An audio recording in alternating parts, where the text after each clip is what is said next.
inilagala ang kanyang serbisyo. Palakpakan po natin ang ating Vice Mayor Hinohard.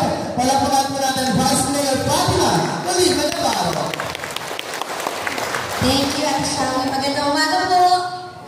Ang aga natin nagsama-sama ngayong umaga, pero nagpapasalamat po ako dahil patuloy kayong nariyan, tumutugon sa aming patawag at syempre sumusuporta sa aming grupo sa pamumuno ni Atty. Mayhan Delalo at ang aking mga kasamahan. Ang aking pag-alam po sa ating kapitan, ang mamahal kong tatay, Felix Oliva Jr., Daddy Sani, at sa mga council, mga tanod na nag-aasikaso sa atin sa araw na ito. Magandang umaga sa aking mga kasamahan, sa inyo po lahat.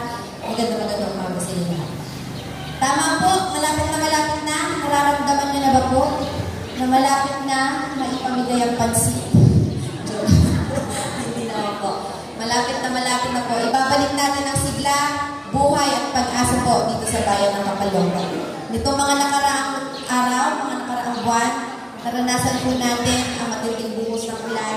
Ramdam natin ang epekto sa ating kabuhayan. Mahirap maghanap buhay, mahirap maghanap ng kakainin. Pag maulan ng ating panahon, pag-aaral, nasususpende, pero naramdaman niyo po ba kung ano ang alternatibo na tulong ng gobyerno sa atin sa mga panahon na ito? Hindi po. Ito po yung gusto namin na maiparamdam sa inyo na gusto namin maging kasangga po kami sa kahit anong problema, kahit anong pinagdadaanan po ng ating bayan. Paano kung ang mga palayan natin ay binahan na at wala nang makapagtanim sa palayan? Paano kung yung mga mangingisda natin ay hindi na makapaglaot at wala nang mahuling isda? Paano kapag nag-landslide at nakulong na ang bayan ng Kapalonga, walang produkto na pumasok dito sa ating bayan, ano na po ang mangyayari sa atin? Ano na ang programa, sinasabi ba ng programa ng ating gobyerno ngayon kung anong gagawin kung wala nang makain ang mga taga-Kapalonga pag nangyari yun? Yun po yung gusto natin planuhin, yun po yung gusto namin gawin, na dapat kayo po ay protektado, kasanggal po kami sa mga ganitong klase ng crisis. Dapat po may plano tayo paano namin po protektahan ang aming mga kabarangay, ang aming mga mamamayan kapag ganito na ang nangyari sa aming bayan. Kaya naniniwala po ako na pag nag-iisip ang mga politiko, ang nag-iisip ang mga public servant, ang mga ganitong klase ng programa, nakatuon po tayo sa ating mga kababayan. Hindi po masasagot yun ng mga infrastructure kaagad. Maganda po na meron ng mga kalsada, pero basic needs po ang aming prioridad. Pagkain, tirahan, at ang ating kalusugan. Yun po ang aming prioridad. Kaya sabi ko, hindi po nasusukat ang mabuting public servant sa edad. Hindi nasusukat sa degree o sa pinag-aralan, mataas man yan o hindi. Nasusukat po yun sa totoong magmamalasakit at kung ano yung dedikasyon noong magsisilbi na talagang ang aming pagsisilbihan po ang iniisip at hindi ang sariling kapakanan.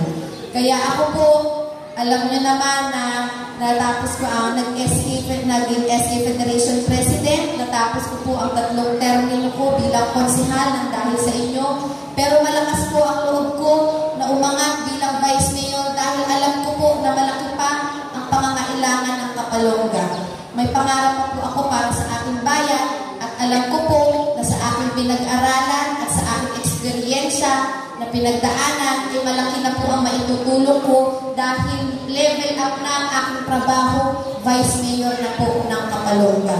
Mas mapoprotektahan ko po kayo ang inyong po mga programa, ang mga programa po na ibibigay ng aking mga konsehal, yung mga iniisip nila, katulad ni Kuya Abe, na ang prioridad, senior citizen, yung mga binibigay na cash gift at mga benepisyo, kanyang isusulong, si Kuya Chimching, ang transportasyon, ang mga sistema ng Raymond, sistema ng Superlines at van, susolusyonan natin, pati ang tricycle na talagang medyo naiiwan sa pagprioridad, yung mga benepisyo para sa ating mga tricycle driver ay hindi na ibibigay ng tama, pagpupusan ni Kuya Chimching, Ate Connie, ang edukasyon na talagang hindi ba pagbabayaan, ibibigay ng tama ang mga benepisyo, pati mga assistance sa mga kabataan, talagang talagang yun po ang aming tatrabahuhin. Si Ate Joanne sa Health Services, ang mga animal bite, pagka kailangan na natin magpaturo, ang ating mga services sa Medicare, mas paiigtingin sa programa rin na ihahandog ng ating konsihala Joanne. Si Auntie Edith, ang livelihood na kailangan natin sa ating mga kababaihan na hindi lang tutulong para sa ating mga haligi ng tahanan ay makakatulong. Talaga pong pinag-iisipan ang bawat isa yung mga programang ito. Kaya sabi ko, pag ganyan ka nagaling ang konsihal, dapat may magaling na vice mayor din. Dapat, pag magagaling ang mga konsihal, may vice mayor na nagmamalasakit na totoo mga programa ng aming mga kababayan na ipatutupad. Hindi mamumulitika, patas ang ibibigay natin sistema sa ating mga mamamayan. Yung mga ayuda na ibinibigay ng gobyerno, sisiguraduhin po namin na yung pondo ng ating pamahalaan, kayo po ang makikinabang. Kayo po ang hindi walang pipiliin at talagang patas na pagtrato. Wala naman po ba ganyan noon? Ngayon lang naman nagka-peste-peste sa mga lista-lista. Pero noon, pag sinabing may bagyo, pag sinabing may ayuda, lahat naman nakikinabang. Kaya ibabalik po natin ang patas na pagtrato po sa aming mga kababayan. Hindi man ang importante, ako ay nakapagtapos, ako ay may eksperyensya, at ang importante ay mukha rin namang attorney. Ano?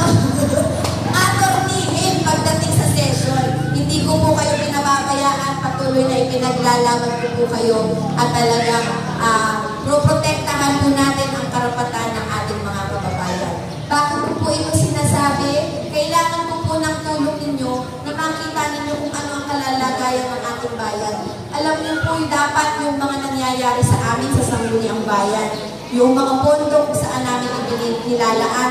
Kaya nga sabi ko, pagbalik ko po bilang Vice Mayor na, naka-live ang session para walang tinatago sa aming mga kababayan. Wala kaming kailangan itago kasi kayo po ang pinag-uusapan namin doon. Para sa inyo po lahat ng proyekto, programa na pinag-uusapan doon, kaya karapatan niyo po na malaman yun. Isa lang po sa pinag-ingit-ngit ko nung nakaraan dahil ako po ay committee ng tourism. Nung mga nakaraan, hindi tayo walang payong festival, wala na tayong mga activity, wala na tayong sayawin. Medyo naglungkot ang ating bayan. Paano tayo makikilala kung kalungkot ang ating bayan? Siyempre sa tourism, dapat meron tayong mga programa at masaya.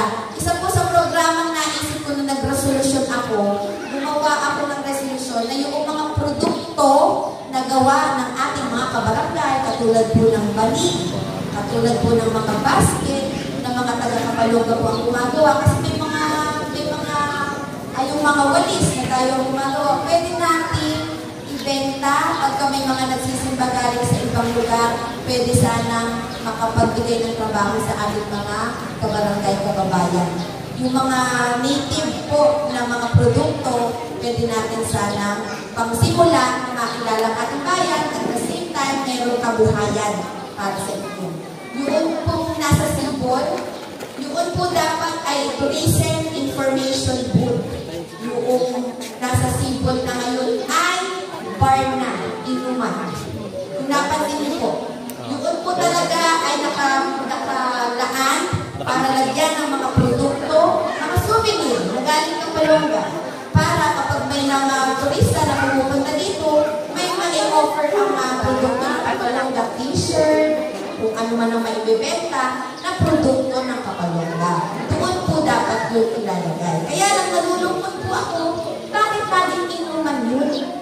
Bakit naging negosyo ng isang tao, nagkataon pa daw, na kawali din ng gobyerno?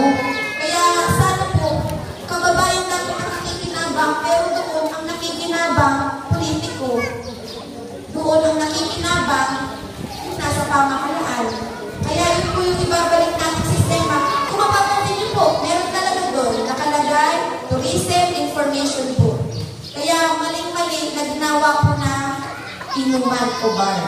Hindi po dapat pinagkakakitaan ng programa ng pamahalaan na sana ay bayan ang nakikinabang, tao ng mamamaya po.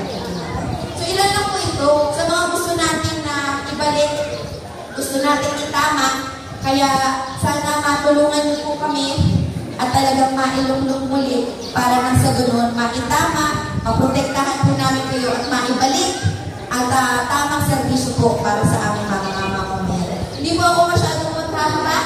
Ako po ay nagpapasalamat na kaagad. Alam ko, hindi nyo kami pababayaan dito sa Barangay Ubang. Hayaan po ninyo, nasisiguraduhin namin na protektado kayo, lalo na din sa mga barangay, sa mga taga-Barangay Ubang. Hindi na po kayo iba sa aming pamilya, extension na po kayo ng aming pamilya. Kaya lahat ng inyong pangangailangan ay aming pong tutugunan sa abot po ng aming kakayahan. Muli po,